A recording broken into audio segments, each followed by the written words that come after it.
Bonjour à tous et à toutes, j'espère que vous allez bien. Aujourd'hui, on s'intéresse à la fin de la dynastie Han, qui s'établissait au fil du temps et finit par s'effondrer. L'empire s'est fracturé pendant la période des Trois Royaumes, déchiré par la guerre. Alors que le pouvoir de l'empereur s'affaiblissait, les commandants militaires ont agi de manière plus indépendante et ont essayé de s'assurer le pouvoir pour eux-mêmes. Vous voulez en savoir plus sur les royaumes combattants? Venez avec moi. Tous les historiens ne s'accordent pas sur le cadre temporel de la période des royaumes combattants. Certains préfèrent 481 avant Jésus-Christ comme point de départ, date à laquelle se terminent les annales du pays de Lou, ou annales des printemps et des automnes. D'autres privilégiant 403 avant Jésus-Christ, date à laquelle les trois états de Han, Wei et Zhao furent officiellement reconnus par la cour de Zhou. D'autres encore choisissent des dates comprises entre ces événements, la plus populaire étant celle retenue par l'historien de la Chine ancienne Sima Qiang, 475 avant Jésus-Christ. La date de fin est généralement définie comme celle de l'établissement de l'Empire de Chine, 221 avant Jésus-Christ, avec à sa tête Shi Huangdi. La période est couverte par deux anciennes chroniques chinoises de date incertaine et d'auteurs inconnus, les discours des États et les stratagèmes des royaumes combattants. Au 5e siècle avant Jésus-Christ, la dynastie des Zhou de l'Est, 771-256 avant Jésus-Christ, s'effondre. Ne dominant plus sur le plan militaire, les Zhou furent contraints de s'appuyer sur les armées des autres États alliés, qui en profitent parfois pour faire valoir leurs propres revendications territoriales. Pour cette raison, le roi Zhou était parfois contraint de faire du chef militaire d'un autre État le chef militaire de l'alliance Zhou. Ces commandants recevaient le titre honorifique de chef militaire suprême, bien qu'eux-mêmes et le dirigeant des autres États de l'Alliance devaient jurer fidélité au souverain Zhou. Au début du IVe siècle avant Jésus-Christ, près de 100 petits États fusionnèrent par la conquête en 7 grands États: Shu, Han, Shi, Qin, Wei, Yan et Zhao. Plusieurs petits États se trouvaient intercalés entre eux, mais les 7 grands étaient devenus si importants et consolidés qu'il devient difficile pour l'un d'eux d'en absorber un autre. La tendance à construire de longs murs défensifs le long des frontières, dont certains faisaient plusieurs centaines de kilomètres de long, encourageait encore plus cette ségrégation territoriale. Fabriqués en pierre et en terre, de longues sections subsistent encore aujourd'hui, notamment le mur Shi, dans la province du Shandong, qui mesure 4 mètres de haut et 10 mètres de large par endroit. Dans chaque État, le souverain se déclare roi et indépendant de l'Empire Zhou, à l'image de Cao Cao dans le Wei ou encore Sun Jian, surnommé le Tigre, descendant du légendaire Sun Tzu. Chacun cherchait désormais à étendre son territoire aux dépens de son voisin, attaquant souvent ses rivaux pour des conflits de succession causés par la politique habituelle de mariage mixte entre les différentes familles royales. Cette rivalité finissait par déboucher sur des alliances toujours changeantes et sur le conflit incessant qui donnèrent son nom à cette période. Entre 535 et 286 avant Jésus-Christ, il y eut 358 guerres entre États. De grosses armées furent dirigées par des commandants qui abandonnèrent l'étiquette chevaleresque de la guerre d'autrefois et menaient des campagnes impitoyables pour détruire l'ennemi, soldats et civils. La récompense pour le vainqueur devait être le contrôle d'une Chine unifiée. Durant cette période, une nouvelle façon de faire la guerre apparaît. Une cavalerie d'archers montée sur de robustes destriers, de grandes armées d'infanterie basées sur la conscription universelle et la diffusion de nouvelles armes en fer telles que les épées et les arbalètes, qui amenèrent à la conception d'une nouvelle armure, rendirent la guerre beaucoup plus meurtrière pendant la période des royaumes combattants qu'aux époques précédentes. Les batailles plus lentes et organisées d'antan où les chars étaient utilisés en grand nombre et où l'infanterie était déployée de manière plus prévisible, laissèrent la place à un champ de bataille beaucoup plus dynamique. La guerre devint également plus sophistiquée avec des déploiements de troupes plus subtils et plus disciplinés, des subterfuges, de l'espionnage, des embuscades jouant leur rôle dans leur victoire. Les batailles ne se terminent plus au bout de quelques jours, mais se prolongent pendant des mois, voire des années, avec des pertes de plusieurs dizaines de milliers d'hommes. Les armées d'un État donné devaient se battre sur plusieurs fronts, et l'objectif n'était plus seulement de gagner de nouveaux territoires, mais de détruire systématiquement la capacité militaire de l'ennemi.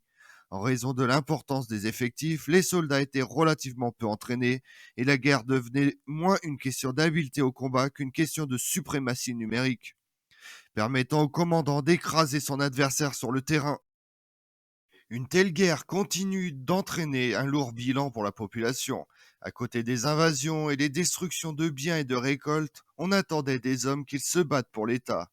L'une des dernières grandes batailles de l'époque, celle de Chongpingqing, impliqua la conscription par les Qin de tous les hommes de plus de 15 ans, mais cela semble avoir été inhabituel. Néanmoins, avec autant de guerres, il devait être difficile pour un fermier d'éviter le service militaire. Il y avait des récompenses pour les soldats qui se battaient bien, notamment dans l'état de Qing, où tout un système de grades et de récompenses avec 20 niveaux différents ouverts à tous fut introduit. Par exemple, le fait de couper une seule tête ennemie permettait aux soldats de monter dans l'échelle des grades et d'acquérir des terres. Un autre développement de la guerre générale était les attentes à l'égard des commandants.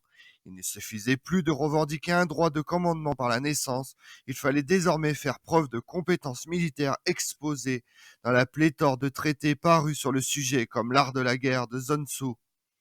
La stratégie était importante sur le champ de bataille, mais elle devint essentielle dans la guerre de siège, lorsque l'ennemi choisissait d'essayer de résister aux attaques depuis l'intérieur de ses villes bien fortifiées, ou lorsqu'il protégeait ses frontières avec des tours de guerre reliées par des murs défensifs. La dynastie Han règne sur la Chine de 206 avant Jésus-Christ à 220 après Jésus-Christ. Deuxième des 4 dynasties impériales, elle succède à la dynastie Qing 221-206 avant Jésus-Christ et fut suivie de la période des 3 royaumes 220-265 après Jésus-Christ. Les plus de 4 siècles de domination de la dynastie Han sont généralement considérés comme un des âges d'or de l'histoire de la Chine. L'accent est mis en parallèle sur les premiers règnes des Han antérieurs, qui virent la stabilisation et l'institution de la Chine impériale après la courte domination des Qing, qui avaient certes vu le triomphe des idées d'unité du pays, mais n'avaient pas pu en assurer l'installation dans la durée. En 184 après Jésus-Christ, 2 grandes rébellions apparaissent, la rébellion des Turbans jaunes et la rébellion des 5 pics de riz. Afin de combattre ces rébellions, l'empereur Ling a donné aux commandants militaires le contrôle de leur propre province. Mais cela a donné lieu à une longue lutte pour le pouvoir. En 189 après Jésus-Christ, l'empereur Ling meurt et son fils, Liu Bang, âgé de 13 ans, connu sous le nom d'empereur Chao, lui succède. L'impératrice douairière Yi étant régente et son frère aîné, le général en chef Yi Jin, devint le plus puissant fonctionnaire de la cour. Yi Jing voulait exterminer les 10 eunuques, un groupe de fonctionnaires influents. Il convoque le général Dong Zhuo pour qu'il marche sur la ville. Le complot a été découvert par les eunuques et Yi Jing a été assassiné. En réponse, l'empereur ordonne le meurtre aveugle des eunuques. Les survivants kidnappèrent l'empereur et s'enfuient pour se suicider plus tard. À l'arrivée du général Dong Zhuo, le général remplacera alors l'empereur Chao par le prince Chen Liu, connu sous le nom d'empereur Xianzang, qui sera le dernier empereur de la dynastie Han. Dong Zhuo sera finalement assassiné par un autre seigneur de guerre qui prendra sa place, Cao Cao. Il voudra réunir l'Empire Han en vainquant les seigneurs de guerre rebelles. Il y parvient presque, mais fut vaincu en 208 à la bataille des Falaises Rouges, un tournant mémorable de l'histoire de la Chine. Avec cette défaite, la plupart des espoirs de réunification de l'Empire Han ont disparu. Lorsque Cao Cao meurt en 221, l'empereur Xianzang abdique, affirmant qu'il n'avait pas réussi à respecter le mandat du ciel.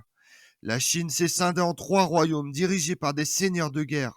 Cela marque le début de la période des 3 royaumes combattants de l'histoire chinoise. Cao Cao est un homme d'État, chef de guerre et poète chinois. Il est l'avant-dernier grand chancelier de la dynastie des Han de l'Est. Il a amassé un immense pouvoir dans les dernières années de la dynastie. En tant que l'une des figures centrales de la période des 3 royaumes, Cao Cao a jeté les bases de ce qui est devenu l'État du Wei.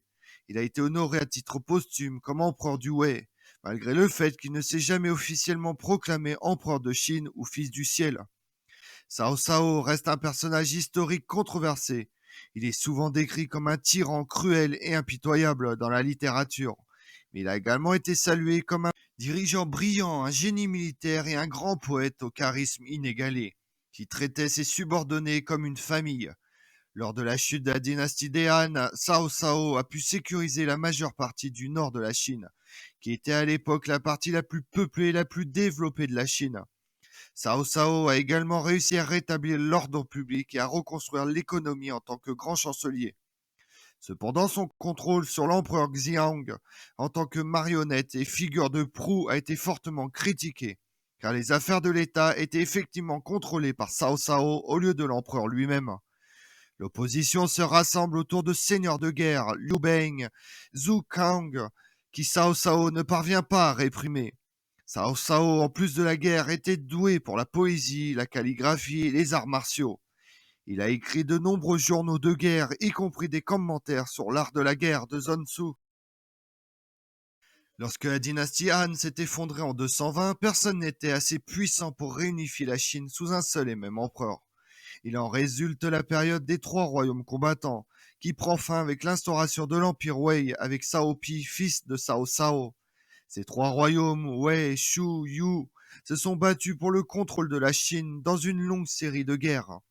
Ce fut l'une des périodes les plus sanglantes de l'histoire chinoise. Selon les données du recensement, la population est passée de 50 millions à 16 millions d'habitants. Mais elle a également été longtemps romancée dans la culture d'Asie de l'Est et commémorée comme une époque d'honneur. Elle a été célébrée et popularisée dans des opéras, des histoires populaires, des romans et plus récemment dans des films, dans des séries télévisées et dans les jeux vidéo. La technologie a considérablement progressé au cours de cette période. Le chancelier Chu Zhongliang a inventé le bœuf à bois, suggéré comme étant une forme primitive de la brouette, et a amélioré l'arbalète à répétition. L'ingénieur mécanicien du Wei, Ma Chun, inventa un théâtre de marionnettes mécaniques à propulsion hydraulique, conçu pour son empereur. Il invente également un nouveau dispositif d'irrigation, le char à pointer vers le sud et une boussole directionnelle non magnétique. Comme on l'a vu, la période des royaumes combattants s'étend dans l'histoire de la Chine du 5e siècle avant Jésus-Christ à l'unification des royaumes chinois par la dynastie Qing en 221 avant Jésus-Christ.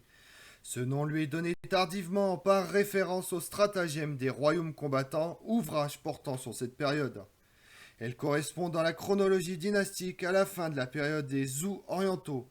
Cette chronologie qui repose sur l'historiographie traditionnelle ne correspond pas nécessairement à la datation précise des évolutions sociales, politiques, économiques et culturelles. Je vous remercie d'avoir suivi cette vidéo en ma compagnie. Si vous voulez connaître mes autres vidéos, retrouvez-moi sur ma chaîne YouTube Tout sur l'Histoire avec Damien, mais également sur les réseaux sociaux, Twitter et Instagram, Histoire Damien. Et pensez à liker, commenter et vous abonner. Je vous remercie à tous.